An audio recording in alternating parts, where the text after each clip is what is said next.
Hi guys, it's Coach Joe Micela, Performance One Advanced Sports Training, 2012 Olympic team coach. We've been asked a lot about, hey coach, I already know how to jerk. I've already gone through all your technical progressions. I've been jerking now for a while and a couple years, and all of a sudden now something's gone awry and I'm developing some little glitches in how I jerk. Whether it's the dip, the drive, my cadence is off and I feel like I'm struggling to be more successful in the jerk. As we always say, snatch keeps you in the competition, clean and jerks wins you medals, okay? Wins you competition. And in a very famous conversation, or excuse me, a very famous weightlifter that I had a conversation with, Alexander Karlovich, once told me, he said, hey man, you really have to focus on the jerk. Almost to the point where you teach it to beginners very first because it's a timing thing. The jerk is about timing. And it's not just purely about brute strength. So when we have athletes that have some issues with their timing of the jerk, they're not dipping deep enough, they're not staying with their drive. When they dip, there's an oscillation, natural oscillation of the bar. Our Olympic lifting bars have more flex in them than, say, like a Texas powerlifting bar. There's a reason for that, okay? So it allows that whip on the bar. But you have to learn how to time that. Okay? One of the drills that we use is to practice jerks from a block. Say we're not going to always go to max weight because for some reason it just may be too taxing on us, or we just can't get there because we're missing all the time. So what we would do is we would put collars or maybe a 5 kilo plate on the inside of the barbell. And that is now going to move the center mass of that weight out. Sometimes even two. Right now we have two 25s and a 15. Sometimes we would actually flip the order, putting the lightest weight on the inside, along with the collar, pushing the weight out, and then putting the heavier weights to the outside. What that's going to do is going to flex the bar. And that's going to simulate that if Nate here, who has 155 kilos on the bar, is going to simulate a flexing of the bar that could be closer to about 175 to 180. And that's closer to what his max clean and jerk is. His max jerk's a little heavier than that, but his max clean and jerk is right around that number. So it gives him that feel of what the bar is going to do, but not with the pounding of that extra weight on his body.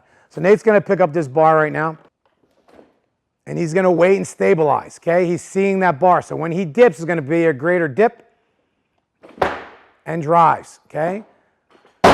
He's going to reset again. So wait. No, come on, son. Let's go. And he drives. Good. Okay. So he's, again, that of the pushing of the weights to the outside of that collar. Even that little bit starts creating a little deeper flex on that bar. Again, simulating that if the weight was heavier. This could be great, again, if you just want to get reps in. You want to get reps of 2, 3, 4 reps. And you're probably not going to get that at your 95 or 100% of your best clean and jerk. But he could do that at this now, or sub-max weight, but now he can get that same feel of what the bar is going to be. So from a timing standpoint, as he dips, he feels that bar flex down. He hits bottom of his dip, he knows the bar is at bottom of its flex, and then he times his extension and the reverb up of the bar coming out of that. And he can work on that. So if timing coming down, we've had guys and girls that all of a sudden they start oscillating the bar prematurely, or the bar, as they came out of their clean, the bar is now flexing and now it's going up as they're going down. Okay, and it throws them off. Then it hits bottom and almost kind of bottoms them out. Or it starts shaking and it's kind of like jackhammers them into their dip. And then it just throws their timing off. As you dip, you want the bar to dip as well and flex. As you come up, you want the bar to flex and come up. This is a great drill for that can help you understand that timing. Another drill that we would do with some of these athletes is the jerk drive. He'll take the bar off, he'll go into his dip, and sometimes he'll take the bar either off his shoulders to the top of his head or even just to somewhere between his face, between his chin and his forehead. And he would do, again, about 3 reps. Again, it's working on that timing of that dip and that drive. He steps underneath, he gets situated, he dips and he drives, but good, not completing. Also is working on him staying more vertical. He does it again, boom, and he does it one more time, and down. So again, it's getting him that feel of the timing of that dip and drive up. If he drives forward, what's going to happen? He's going to fall forward with the bar, okay? So we would use that drill. Some coaches like to use it after they jerk, but I'm like, well, why wouldn't we use it as a prep before? So we would use that drive drill first. How many sets? Maybe just 3 or 4. if you're gonna go right into the jerk with the collars pull out on the inside, and then you would go into that. So you would do it again, 3, maybe 4 sets, only about 3 reps. You don't have to get nuts with it.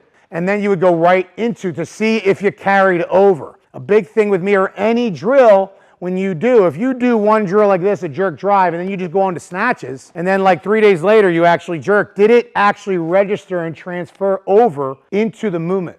A big thing and not in our coaching philosophy should be, does that skill transfer into the movement? So we want to do that drill, work on it, and immediately then carry it over into the jerk. It did work. So whether it was with the collars on the inside of the bar or not, we were just doing regular jerks, did that drill precede the actual movement? We wanted to precede that actual movement. So we like this. Now if we got on to now doing the drill, now again, if you don't have bigger 2.5 kilo collars, you would just stack maybe a 5 or 2. But now you just have to take that in consideration when you're adding up the weight. We also like to, for safety purposes, put a collar on the outside, because those, now that the bar's flexing a little bit more, the weight's gonna start sliding off a little bit. You don't want that. Again, the further off that collar the weight is, the center of mass is, the more flex of the bar is. So again, with a girl's bar, there's gonna be a tremendous amount of flex. You don't have to probably go that far out. For a girl, like say, she's trying to practice clean and jerking 110 to 115 or greater, so she'll probably get that bar to start flexing with like 85. She starts putting these collars on the inside, okay? She starts replacing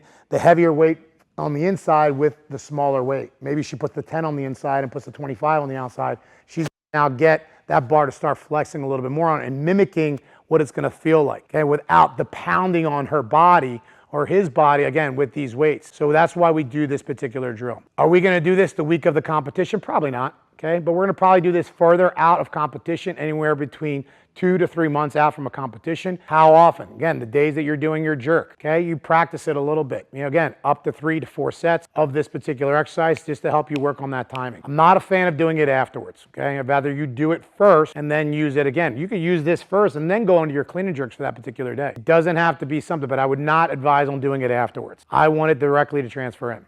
Guys, we have a lot of people that have been giving us good feedback about our channel with comments. Please like our channel. Please subscribe to our channel and then send us some questions or things you would like to see us talk about in our next upcoming video. Thank you.